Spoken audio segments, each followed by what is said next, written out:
Hello বন্ধুরা, কেমন আছেন? আশা করি সবাই ভালো আছেন। বন্ধুরা, সরকার বেশি দিন টিকবে না, এরকমটা জানিয়েছেন আব্দুস সালাম।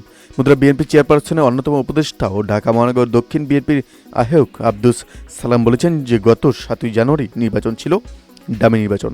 এই নির্বাচন দেশে ও সারা বিশ্বের মানুষ প্রত্যাখ্যান করছে। এই সরকার অত্যাচারী হয়ে গেছে। অত্যাচারী সরকার পৃথিবীতে কোনো দেশেই টিকতে পারেনি।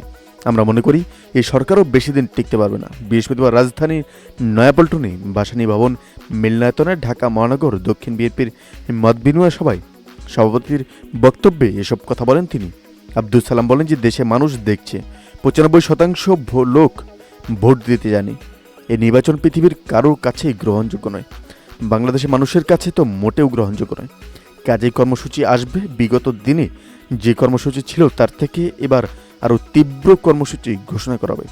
তিনি আরও বলেন যে শুধু মার্কিন যুক্তরাষ্ট্র নয়, পশ্চিমা বিশ্বের যারা গণতন্ত্রে বিশ্বাস করে তারা সবাই বাংলাদেশে একটি গ্রহণযোগ্য ও অগ্রহণযোগ্য নির্বাচন দেখতে ছিল, কিন্তু সেই রকম নির্বাচন বাংলাদেশে হয়নি। বন্ধুরা, দক্ষিণ বিএনপির সিনিয়র সদস্য ইঞ্জিনিয়ার ইশরাক হোসেন বলেন যে সরকার রাষ্ট্রযন্ত্রকে ব্যবহার করে একতরফা ও ডামি নির্বাচন করছে।